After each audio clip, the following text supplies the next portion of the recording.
ಈಗ ದೆಹಲಿಗೆ ಬಂದಿದ್ದೀರಿ, ಸೋಮಣ್ಣ ಅವ್ರ ನಿವಾಸದಲ್ಲಿ ಲಿಂಗಾಯತ ನಾಯಕರ ಸಭೆ ನಡೆಯುತ್ತೆ ಅಂತ ಕೇಳ್ಪಟ್ಟಿದ್ವಿ. ಇವತ್ತು ಸಭೆ ನಡೆಯುತ್ತಾ? ಇಲ್ಲ, ನಾವು ದೆಹಲಿಗೆ ಬಂದಿದ್ದು ಕೇವಲ ಸೋಮಣ್ಣವರ ಏನು ಮಂತ್ರಿಗಳಾದ್ಮೇಲೆ ಅವ್ರಿಗೆ ಏನು ಅಲಾಟ್ಮೆಂಟ್ ಆಗಿದೆ ಆ ಮನೆ ಪೂಜೆಗೆ ಬಂದಿದ್ವಿ. ಮುಂದೆ ಏನಾಗ್ತಿತ್ತು ನಮಗೂ ಗೊತ್ತಿಲ್ಲ. ಅವರು ಒಟ್ಟಾರೆ ಭಾಳ ಜನ ಬಂದಿದ್ವಿ, ಸುಮಾರು ಸೋಮಣ್ಣವರ ಇದರ ಅಭಿಮಾನಿಗಳು ಬಂದಾರೆ, ನಾವು ಬಂದೀವಿ, ಎಲ್ಲರೂ ಬಂದೀವಿ. ಬಂದು ಪೂಜೆಗೆ ಅಟೆಂಡ್ ಆಗಿ ದೇವ್ರಿಗೆ ನಮಸ್ಕಾರ ಮಾಡ್ತೀವಿ, ಒಳ್ಳೇದಾಗಲಿ ಅಂತ ಹೇಳ್ತೀವಿ. ಬಸವರಾಜ ಬೊಮ್ಮಾಯಿ ಅವ್ರ ನೇತೃತ್ವದಲ್ಲಿ ಸಭೆ ನಡೆಯುತ್ತೆ ಅನ್ನೋದು ಒಂದು ಸುದ್ದಿ ಇದೆ. ಇಲ್ರಪ್ಪ, ಗೊತ್ತಿಲ್ಲ ನನಗೇನು. ಬೊಮ್ಮಾಯಿಯವರು ಏನು ನಮ್ಗೆ ಹೇಳಿಲ್ಲ. ಆದರೆ ಎಲ್ಲರೂ ಬರ್ರಿ ಅಂತ ಹೇಳಿ ಆಹ್ವಾನ ಕೊಟ್ಟಿದ್ರು, ಬಂದೀವಿ. ಅಲ್ಲ, ಮೊನ್ನೆ ನೀವು ಮೀಟಿಂಗ್ ಮಾಡಿದ್ರಲ್ಲ ಸರ್ ಬೊಮ್ಮಾಯಿ ಅವ್ರ ಜೊತೆಗೆ? ಮಾಡೀವಿ.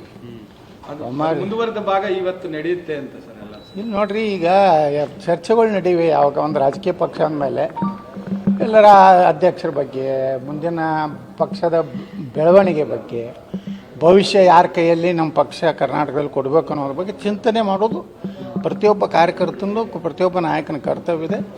ಆ ಹಿನ್ನೆಲೆಯಲ್ಲಿ ನಾವೇನು ಪಕ್ಷ ವಿರೋಧಿ ಮಾಡಿಲ್ಲ. ಯಾರನ್ನೂ ಲೋಕಸಭೆಯಲ್ಲಿ ಸೋಲಿಸಲಿಕ್ಕೆ ಪ್ರಯತ್ನ ಮಾಡೋರು ನಾವು ಯಾರೂ ಇಲ್ಲ. ಇದರೊಳಗೆ ಎಲ್ಲರೂ ಪ್ರಾಮಾಣಿಕವಾಗಿ ಪಾರ್ಟಿಯ ಕೆಲಸವನ್ನು ಸನ್ಮಾನ್ಯ ನರೇಂದ್ರ ಮೋದಿಯವ್ರ ನೇತೃತ್ವದಲ್ಲಿ ಈ ದೇಶ ಸುರಕ್ಷಿತವಾಗಿದೆ ಅಂತ ಹೇಳಿ ಪವರ್ ಸೆಂಟರ್ ಮಾಡ್ಕೋತಾ ಇದ್ದಾರೆ ಯತ್ನಾಳ್ ಅವರು. ಹಂಗೇನಿಲ್ಲ. ಇಲ್ಲ, ಸೋಮಣ್ಣವರು ನಮ್ಮ ಭಾಳ ಆತ್ಮೀಯರಿದ್ದಾನೆ ಮೊದಲಿನಿಂದ. ಮತ್ತು ಸೋಮಣ್ಣವರು ನಮಗೆ ಅವರು ವಸತಿ ಸಚಿವರಿದ್ದಾಗ ನಮ್ಗೆ ಭಾಳಷ್ಟು ನನ್ನ ಕ್ಷೇತ್ರಕ್ಕೆ ಒಳ್ಳೆಯ ಕೆಲಸ ಮಾಡಿದ್ದಾರೆ. ಈಗಾದರೂ ರೈಲ್ವೆ ಮಂತ್ರಿಗಳಾದ್ಮೇಲೂ ನನ್ನ ಬಳಿ ಇರುವಂಥದ್ದು 2-3 ಸಮಸ್ಯೆ ಬಗ್ಗೆ, ಒಂದೇ ಭಾರತ ಒಂದು ರೈಲ್ವೆ ಬಗ್ಗೆ ಹೇಳಿದ್ದೀನಿ, ಮತ್ತೊಂದು ರೈಲ್ ಓವರ್ ಬ್ರಿಡ್ಜ್ ಒಂದು ಹೇಳಿದ್ದೀನಿ. ಇದೆಲ್ಲ ಮಾಡ್ತಾ ಇದ್ದಾರೆ. ನಮ್ಮ ಬಗ್ಗೆ ಅವ್ರಿಗೆ ಗೌರವ ಐತೆ, ಅವ್ರಿಗೆ ನಮ್ಮ ಬಗ್ಗೆ ಗೌರವ ಐತೆ. ಸರಿಗ ಇದೇ ನೆಪದಲ್ಲಿ ಚರ್ಚೆ ಆಗುತ್ತೆ, ಮೀಟಿಂಗ್ ಆಗುತ್ತೆ ಅನ್ನೋದು ಎಲ್ಲ ಲಿಂಗಾಯತ್ ನಾಯಕರು ಸೇರ್ತಾ ಇದ್ದಾರೆ. ಏನಾದರೂ ಆಗ್ಬೋದು, ನನಗೇನು ಇದು ಇಲ್ಲ. ಏನೋ ಅದಕ್ಕಾಗಿ ಏನು ಸಮಯ ಫಿಕ್ಸ್ ಮಾಡಿಲ್ಲ. ಸಹಜವಾಗಿ ಎಲ್ಲ ಕೂಡಿರ್ತೀವಿ. ಬರೀ ಲಿಂಗಾಯತರ ಅಷ್ಟೇ ಇಲ್ಲ, ಪಕ್ಷದ ಎಲ್ಲ ನಿಷ್ಠಾವಂತ ಮುಖಂಡರು ಚರ್ಚೆ ಮಾಡ್ಬೋದು. ಲಿಂಗಾಯತರ ಪ್ರತ್ಯೇಕ ನಾವು ಹೇಳೋದಿಲ್ಲ.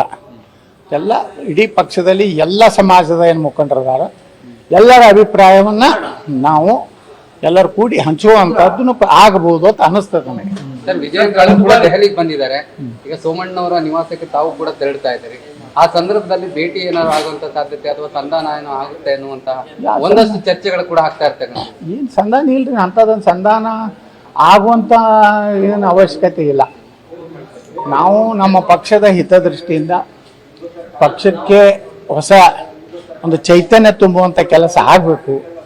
ಮೊನ್ನೆ ಲೋಕಸಭೆಯಲ್ಲಿ ನಾವು ನಿರೀಕ್ಷಿತವಾಗಿ ಸುಮಾರು 25 ಲೋಕಸಭಾ ಕ್ಷೇತ್ರ ಗೆಲ್ಲಬೇಕಾಗಿತ್ತು.